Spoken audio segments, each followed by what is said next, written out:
창조할 때 귀는 두 개를 만드시고 입은 하나를 만들었죠. 두 개 만든 귀는 언제나 그 문이 열려 있습니다. 귀가 다치신 분 없으시죠? 다 귀는 열려 있어요. 또 근데 혀는 입은 하나입니다. 근데 하나를 만든 입술은 방어벽을 두 개, 윗입술, 아랫입술로 딱 이렇게 했죠. 여자는 또 거기다 색깔을 칠합니다. 특별히 더 조심해라, 강조를 하기 위해서 여자들은 우리가 삔이라고 그러는데요, 립스틱이라고 그러죠. 루즈를 싹 발라서 지키도록 했습니다. 또 그 안에는 두 개의 또 방어벽이 또 있습니다. 위아래로 탄탄한 이빨이 딱 가로막고 있고, 또 혀를 깊숙이 숨겨 두어서 그 입술의 문을 굳게 닫아 두었습니다. 그 말은 조심해라, 조금만 소리를 줄이세요, 말을 좀 조심해라 하기 때문에 그렇습니다. 자, 로버트 슐러 목사님은 교회를 개척하면서 예배당 입구에 이런 말을 써놓았다고 그래요. 이 문에 들어온 사람은 모두 긍정적인 말을 하십시오. 긍정적인 말이 아니면 입을 다물고 계세요. 이런 문구를 실제로 교회당 입구에다 썼다고 그래요. 야고보는 사람의 말을 배의 키에 비유를 했습니다. 작은 키 하나가 배의 방향을 조정하듯이 사람의 말이 인생의 방향을 조정한다는 것이죠. 그 말이 긍정적인 방향으로 나를 인도하기도 하고 또 몰락의 길로 인도하기도 합니다. 내가 하는 말이 내 인격을 형성하고 그 인격이 내 운명을 결정하기도 하죠.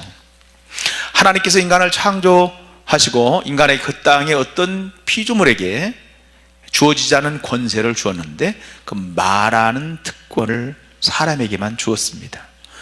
동물도 멍멍 꽥꽥 소리가 있지만 그건 언어는 아니고 소리라고 그러죠. 소리, 신호라고 말합니다. 그 언어는 사람에게만 주어진 것이에요. 이 말의 특권은 곧 이름을 짓는 권세로 작동을 하는데요, 창세기 2장 19절 보니까 아담이 각 생물을 일컫는 바가 곧 그 이름이라. 모든 생물들은 아담이 말하는 대로 이름과 그 운명이 결정이 되어졌어요. 사람들이 자식을 낳아서 아무개 이렇게 이름을 붙여놓으면 그 이름이 평생 그 자녀에게, 그 사람에게 통하게 되어져 있습니다. 민수기 14장 28절 보니까 하나님께서 자신의 성품이나 삶을 두고 인격을 걸고 맹세한 한 말씀이 나오는데, 여호와의 말씀이 나의 삶을 가리켜 맹세하노라, 이런 말씀을 하세요. 하나님 그러실 분이 아닌데 내 삶을 두고 맹세한다, 이런 말씀을 하십니다. 신구약 성경에 이만한 강조어가 없어요. 이건 너무나도 엄청난 맹세입니다. 왜요? 하나님이 직접 하신 맹세이기도 하고 중요한 사안이기 때문에 그렇습니다. 뿐만 아니라 하나님의 인격이나 하나님의 삶을 걸고 맹세한 내용이에요. 그 맹세의 내용이 뭘까? 너희 말이 내 귀에 들리는 대로 내가 너에게 행하리라. 하나님이 인간에게 주신 이 말에는 이토록 굉장한 어마어마한 권세가 있다는 거예요. 이 권세를 깨달은 사람만이 그 권세를 바로 사용하고 바로 누릴 수가 있습니다. 애굽에서 나와 광야를 여행하던 이스라엘 백성들이 가데스라고 하는 곳에 머물렀습니다. 이제 요단강만 건너면 그토록 그리워했던 가나안 땅을 들어갈 수가 있어요. 약속의 땅 가나안 땅에 들어가기 이전에 이 땅을 한번 정탐해 보자. 근데 이것이 돌이킬 수 없는 실수가 될 줄을 몰랐겠죠. 그래서 12지파에서 각각 대표할 수 있는 한 사람씩을 뽑아가지고 요단강을 건너가서 가나안 땅을 40일 동안 정탐하도록 했습니다. 갈렙과 여호수아는 믿음에 보고 긍정적인 말을 합니다. 나머지 10명의 정탐꾼은 부정적인 말과 불신앙적인 보고를 합니다. 이 부정적이고 불신앙적인 말을 들은 이스라엘 전체 공동체가 연병처럼 전염이 되면서 하나님에 대해서 원망을 하고 모세에 대해서 불평을 하고 심지어 우리 애굽으로 돌아가자 그러면서 지도자를 돌로 치려고 하는 흥분의 상태에 빠지게 되어졌습니다. 이때 하나님께서 바로 말씀을 하십니다. 나를 원망하는 이 악한 회중을 내가 어느 때까지 참으랴? 이스라엘 자손이 나를 향하여 원망하는 바 그 원망하는 말을 내가 들었노라. 그들에게 이르기를 여호와의 말씀에 나의 삶을 가리켜 맹세하노라. 너희 말이 내 귀에 들린 대로 내가 너희에게 행하리니. 민수기 14장 27절 28절에 말씀합니다. 그 말씀하는 그 하나님이 또 들으시는 하나님이시라는 거예요. 너에게 내 귀에 들린 대로. 따라서 합시다. 들으시는 하나님. 다시 한번 들으시는 하나님. 사람이 듣는다는 게 참 중요하거든요. 경청이 참 중요합니다. 경청 속에 신뢰가 생기고 경청 속에 여러분 지혜가 오게 되어져 있어요. 사람이 오고. 자, 말의 권세를 주신 하나님, 그 말이 하나님의 귀에 들리는 대로 행하시는 하나님이십니다. 그래서 말의 특권은 곧 책임을 의미하기도 할 수가 있어요.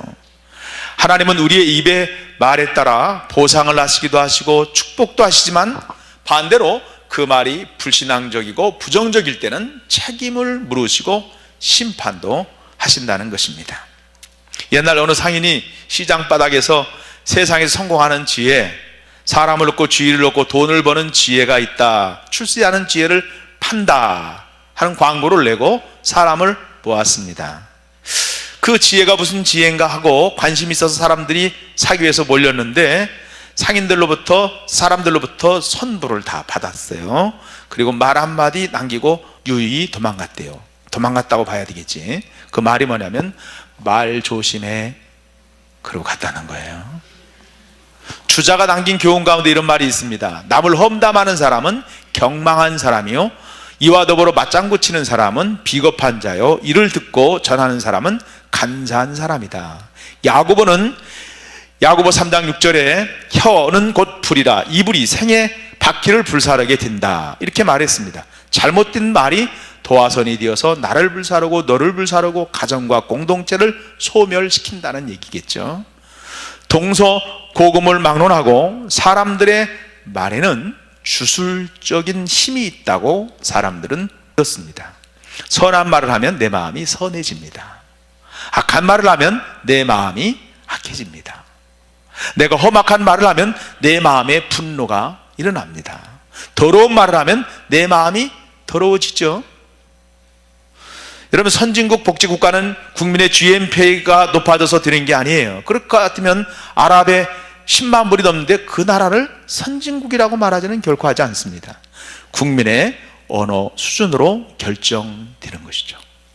언어가 거칠어진 사회는 병든 사회입니다. 언어가 아름다운 사회가 건강한 사회예요. 우리 한국인이 선진국으로 도약하고 복된 나라로 도약하려면 국가의 지도자들이 언어들이 희망적이고 진실해야 합니다. 언론 방송들의 언어들이 희망적이고 건강해야 합니다.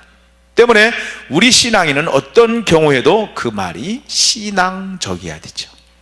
우리의 말이 그대로 이루어집니다. 그 말이 축복이 되기도 하고 저주가 되기도 합니다.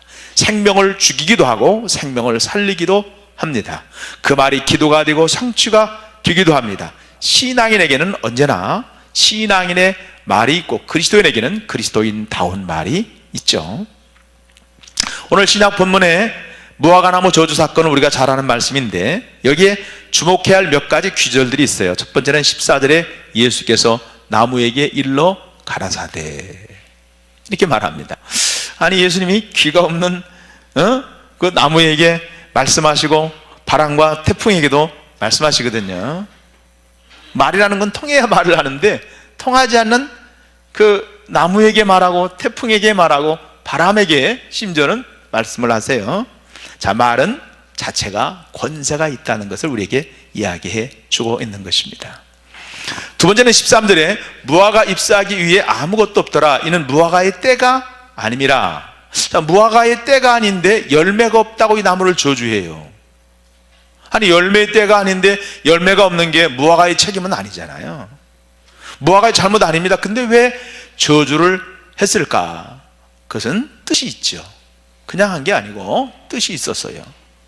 14절에 보니까 제자들이 이를 듣더라 그랬어요. 듣는 것이 당연한 일인데 왜 구태여 듣더라 라고 기록했을까? 말에는 힘이 있지만 듣는 것도 힘이 있다는 거예요. 말도 힘이 있지만 반대로 그 말을 듣는 것도 뭐가 있다고요? 힘이 있다. 어떤 말을 듣느냐에 따라서 그 인생의 운명이 결정이 됩니다.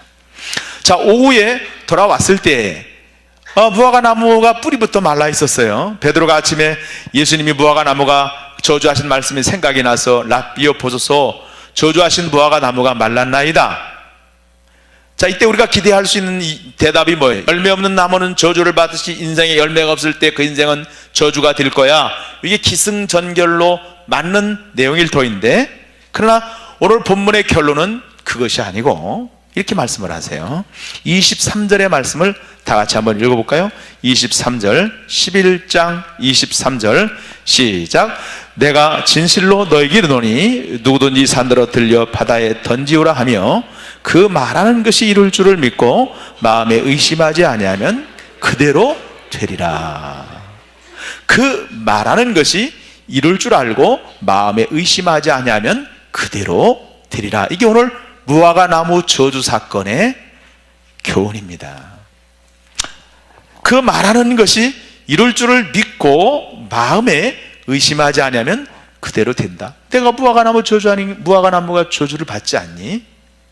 그런 것처럼 말하는 것이 그대로 될 줄을 믿고 의심하지 아니하면 그대로 된다는 교훈의 말씀이에요. 자, 제자들에게 말의 권세, 언어의 권세를 가르치기 위하여 예수님이 의도적으로 무화과 나무를 저주하시는 사건을 일으키셨고, 이것이 마가복음의 해석입니다. 똑같은 내용이 마태복음에도 나오는데, 마태 동일한 사건을 기록한 마태는 예수님께서 믿음의 권세를 가르치기 위해서 이 사건을 일으키신 것으로 해석을 합니다. 마가는 언어의 권세, 마태는 믿음의 권세를 해석을 했습니다. 자, 민수기에 보니까 너희 말이 내 귀에 들린 대로 내가 너에게 행하리라는 말씀과 신약에서 그 말하는 것을 이룰 줄을 믿고 마음에 의심하지 않으면 그대로 드리라는 말씀의 공통적인 메시지는 무엇일까요? 말에는 힘이 있다.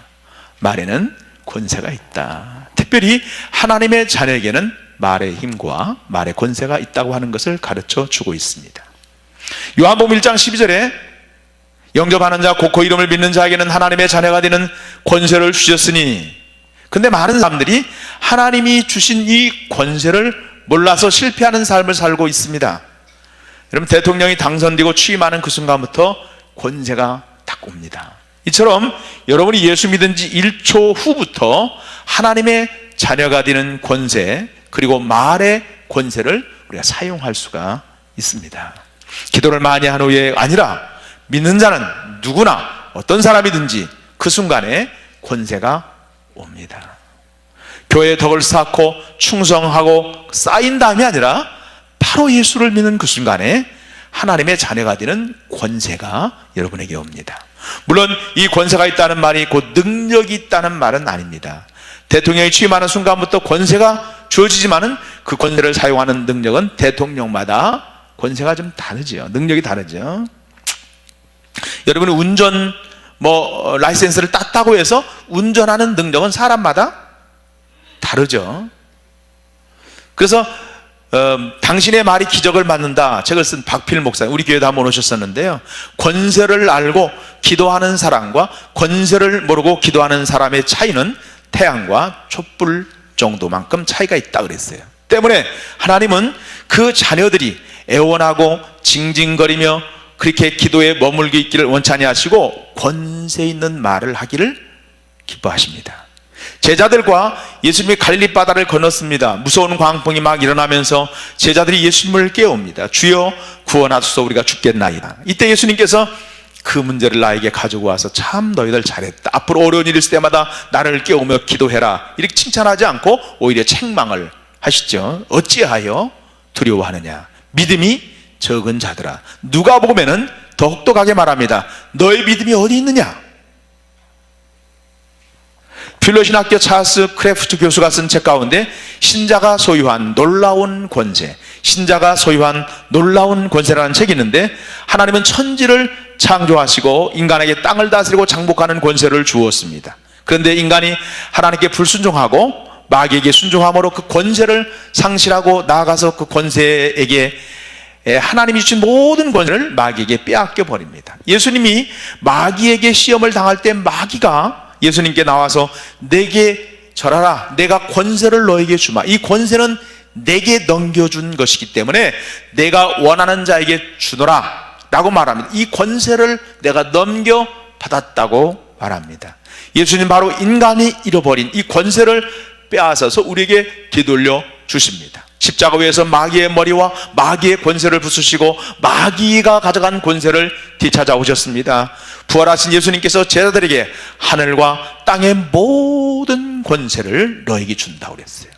하늘과 땅의 모든 권세를 되돌려 주시며 이제 주께서 분부하신 모든 사명을 권세 있게 감당하라고 명령하십니다. 이것이 크래프트 교수가 말하는 신자가 소유한 놀라운 권세입니다. 혹 어떤 이들은 예수를 믿어도 내게 유형적으로 달라진 것이 없는데 무슨 권세가 있을까? 이렇게 묻는 사람도 있어요. 경제적으로 하루아침에 부자가 되었나? 내가 예수 믿었다고 무슨 한 달 만에 진급이 되었나? 여러분, 대통령이 취임하자마자 어떤 권세가 주어지죠? 그가 대통령이 됐다고 하루아침에 비행기를 조정하고 원자폭탄을 만들 수 있는 게 아닙니다. 대통령의 권세는 말로 행사가 되어지죠. 말로. 그 말 한마디가 군대를 움직이고 경제 정책이 결정이 되어집니다. 그래서 우리가 나라와 민족을 위해서 기도할 뿐 아니라 우리가 위정자를 위해서 기도해야 할 이유가 여기 있어요. 위정자의 그 결정은 상당히 중요하기 때문에 우리가 그들을 중보하면서 기도할 때 그들이 축복된 결정을 하게 될 줄로 믿습니다. 말 한마디가 다다가 수교가 되기도 하고 단절이 되기도 합니다. 이처럼 하나님의 자녀들은 권세를 말로 누릴 수 있습니다. 말로 마귀의 영향력을 거절하고 하나님이 내 안에 역사하도록 하는 것이 언어입니다. 말로 승리를 선포합니다. 말로 내 안에 머물고 있는 부정적인 악한 어둠의 세력을 말로 물리칠 수가 있습니다. 말로 세상을 정복하고 다스릴 수 있습니다. 이 권세가 여러분에게 있음을 믿으시기를 간절히 축원합니다. 이 권세가 여러분에게 있습니다. 할렐루야. 믿습니까? 때문에 이제 말의 권세를 아는 사람들은 또 상가해야 할 말이 있겠죠. 이 말을 상가할 정도가 아니라 예수를 믿는 그때부터 영원히 하지 말아야 할 말이, 우선 민수기의 구약성경에 하나님의 귀에 어떤 말이 들렸어요? 이스라엘 백성이 불신의 말과 그리고 불평의 말이 들렸습니다. 그래서 너희가 말한 대로 되리라고 말씀했습니다. 민수기 14장 29절에 너희 시체가 이 광야에서 엎드려질 것이라 나를 원망하는 자의 전부가 결단코 가나안 땅에 들어가지 못하리니 37절에 그 땅에 대하여 악평한 자들은 여호와 앞에서 재앙으로 죽었고, 그리고 신약 본문의 핵심인 오늘 하나님을 믿으라는 것을 말씀하고 있습니다. 믿고 말을 했으면 이룰 줄을 믿으라는 것이에요. 오늘 구약 성경과 오늘 마가복음의 말씀을 보면 말의 권세를 아는 사람은 절대로 하지 말아야 될 말, 불평하고 불신하고 원망하는 말입니다. 여러분, 권세 있는 말이 마찬가지입니다. 늘 여러분 믿음의 언어, 긍정적인 말, 이 말이 참 중요해요. 누가복음 1장에 보니까 천사 가브리엘이 침례 요한의 잉태를 예고할 때 믿음의 사람 사가랴가 상식적으로 이성적으로 받아들일 수가 없었어요. 그래서 불신의 말을 합니다. 내가 늙었고 아내도 나이가 많습니다. 무슨 자식이에요? 이때 하나님은 침례 요한이 태어날 때까지 사가랴를 벙어리로 만들어 버립니다. 더 이상 하나님이 하시는 일에 불신의 말을 하지 말라는 거예요. 그 불신의 말로 망하는 것보다 벙어리가 되는 게 낫겠다는 거예요. 이스라엘 백성이 난공불락의 성 여리고를 돌 때 절대 명령인 한 가지가 있습니다. 모든 백성은 침묵하고 돌라는 것입니다. 누가 불신의 말을 뱉었다면 그 불신의 말은 금방 모든 백성에게 전염이 되고 여리고성은 점령하기가 어려웠을 것입니다. 사랑하는 성도 여러분, 입을 지키는 자는 그 생명을 보존하나 입술을 크게 벌리는 자에게 멸망이 온다고 잠언 13장 3절에 말씀을 했습니다. 어떤 가정사역연구소에서 자녀들이 부모로부터 가장 듣고 싶은 말이 뭔가를 조사해 보니까 이런 말이래요. 잘 한번 들어보시기 바랍니다. 이 세상에서 내가 제일 소중해. 이런 말을 자녀가 듣고 싶대요. 난 너를 위해서 매일 하나님 앞에 기도해. 너만 보면 하나님 앞에 감사해. 뭐 이런 말. 언제나 엄마는 너를 사랑한단다. 이런 말. 그리고 자녀들이 듣고 싶지 않은 말도 있습니다. 자녀를 망하게 만들고 상처를 주는 말 있죠. 네가 잘하는 게 뭐 있냐? 그런 거죠. 뭐 있어? 이 바보야? 이 멍충아. 멍청이도 아닙니다. 멍충입니다. 너만 보면 내가 아주 지겹다. 뭐 이런 거. 너 마음에 드는 구석이 한 구석도 없다 너. 이런 말. 심지어는 꺼져. 나가. 우리 어렸을 때는 나가. 되죠? 그거 좀 낯선 말입니다. 심지어는 연병할 놈 이런 말도 했어요. 그래 꺼지고 나가서 죽어야 시원하겠어요? 뭐 자식만 상처받는 건 아니에요. 부모도 자녀로부터 상처받는 말이 있어요. 나한테 해준 게 뭐가 있어요? 이런 거. 엄마 아빠 때문에 창피해 죽겠어요. 이런 거. 부모들이 행복해하는 말이 있어요. 아빠 세상에서 아빠 제일 존경해요. 엄마 사랑해요. 이런 말 부모도 듣고 싶죠? 오늘 예배 드리고 나가기 전에 여러분 내가 무심코 하는 말이 내 자녀에게 지울 수 없는 상처를 준 거, 내 자녀를 저주로 몰아갈 수 있다는 것을 기억하시고, 여러분 말로 사람을 살리고 말로 사람을 살릴 수 있어요. 죽이기도 합니다. 말로 세우고 말로 무너뜨립니다. 말로 교회를 세우기도 하지만 말로 교회를 어렵게 합니다. 여러분 말에는 권세가 있습니다. 힘이 있습니다. 믿으십니까? 그럼 기적을 만드는 말이 뭘까? 축복되는 말. 죽고 사는 것이 권세에 달려있나니 잠언 18장 21절의 말씀인데, 역사상 성공한 사람들을 연구해보면 그 배경에는 성공을 만들어주는 말이 있었습니다. 반대로 실패한 사람의 배후에는 언제나 실패의 언어가 있습니다. 말은 보이진 않지만은 무한한 창조력을 가진 여러분 최대의 인생의 에너지입니다. 마치 태양의 에너지가 모든 생물을 살게 하듯이 말도 사람의 모든 운명과 환경을 변화시키며 움직이게 하는 생명의 에너지를 가지고 있습니다. 이 사실을 아시나요? 우리가 하는 말 가운데 그 권세를 작동을 시켜서 기적을 낳게 하는 말들이 있습니다. 우리에게 성공을 가져다주는 신비한 언어가 있습니다. 우리가 가진 권세의 능력으로 나타나게 하는 말들이 있는데, 첫째는 시인하는 말입니다. 따라서 합시다. 입으로 시인하여, 입으로 시인하여 구원에 이르느니라. 여기서 구원은 천국 가는 길이죠. 출애굽기 14장 13절에 홍해의 위기를 극복했을 때 구원이라고 하는 말을 사용합니다. 누가복음 8장 48절에도 병 고침을 받았을 때 구원이라는 말을 사용합니다. 입으로 시인하여 천국에 가고 위기를 극복하고 병과 상처도 고친다는 거예요. 입으로 시인할 때. 시인이란 말은 하나님의 전능하심을 믿고 하나님을 인정하고 하나님을 고백하는 언어가 아닙니까?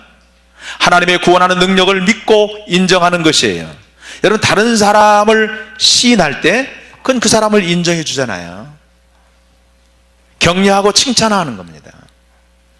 성령의 사람이 하는 말은 언제나 격려가 되고 위로가 됩니다. 치유의 역사가 일어납니다. 그렇지 않고 사람을 아프게 하는 언어도 있어요. 말은 옳은데 힘이 빠지는 말이 있죠. 옳은 말이에요. 근데 힘을 쑥 빼. 그래서 이런 말 있잖아요. 올바른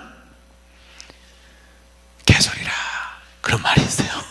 말은 올바른데 소리가 무슨 소리 들려? 개소리라. 그러니까 나가 자기 자신을 시인할 때 그것이 하나님의 눈으로 자신을 보고 자신을 존중히 여긴다는 거예요. 내가 나를 인정하면 내 안에 기적이 일어납니다. 내가 하나님을 시인하면 하나님은 나를 모든 환경에서 나를 건지시고 구원할 줄로 믿습니다. 마리아는 사내를 가까이 한 적이 없는 자신에게 예수가 잉태될 것이라는 말씀 앞에 아멘 하고 시인합니다. 말씀대로 내게 이루어지이다. 그때 자신의 몸이 기적의 도구가 되고 여러분, 예수님을 탄생하는 기적의 도구가 되었습니다. 마리아만 그렇습니까? 예수님이 놓고 할 때 아멘, 아멘 하고 화답하는 저와 여러분 되기를 주님의 이름으로 축원합니다. 둘째는 고백하고 선포하는 말이 기적을 일으키십니다.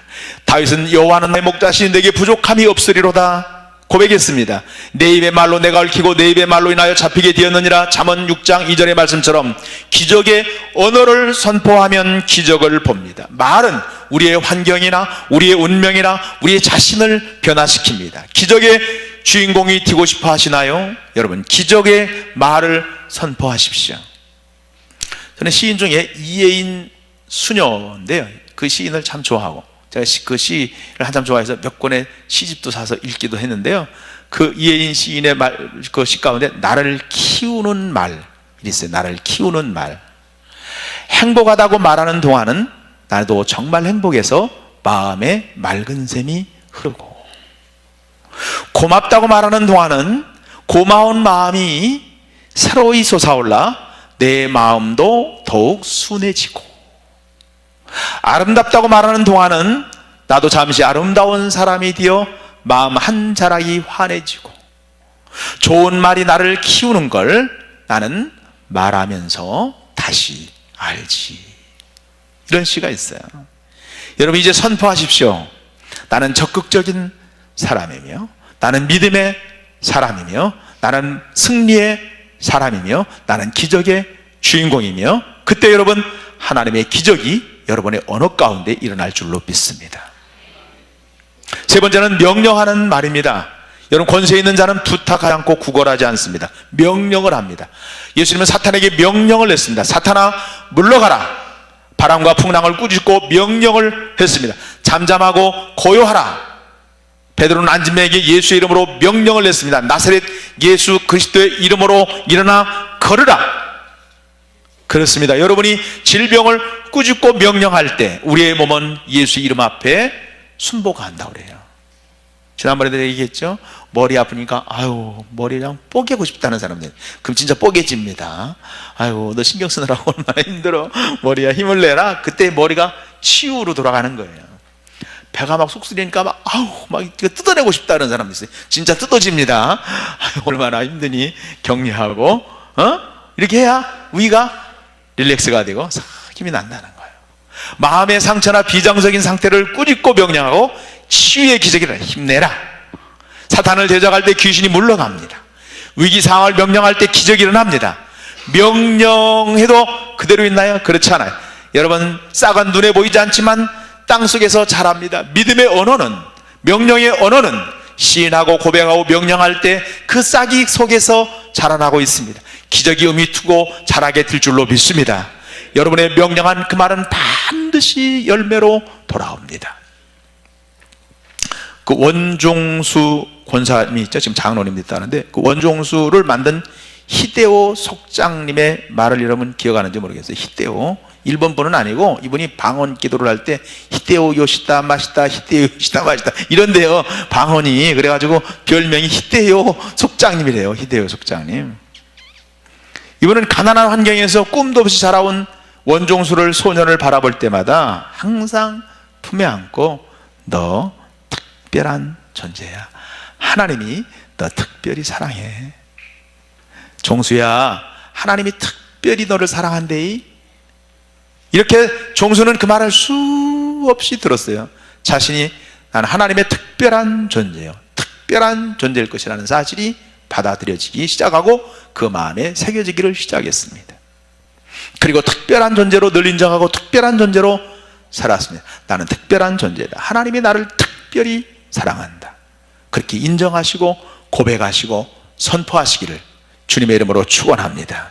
그들에게 이르기를 여호와의 말씀에 나의 삶을 가리켜 맹세하노라. 너희 말이 내 귀에 들린 대로 내가 너에게 행하리니 내가 진실로 너에게 이르노니 누구든지 산으로 들려 바다에 던지우라 하며 그 말하는 것을 이룰 줄을 믿고 마음에 의심하지 아니하면 그대로 되리라. 사랑하는 성도 여러분, 여러분 하나님의 자녀이며 여러분의 말에는 권세가 있고 힘이 있고 능력이 있음을 다시 한번 여러분 믿으시고 그 말대로 살아가는, 고백하는, 생명을 살리는 언어가 회복되는 저와 여러분 되기를 예수 그리스도의 이름으로 간절히 축원합니다.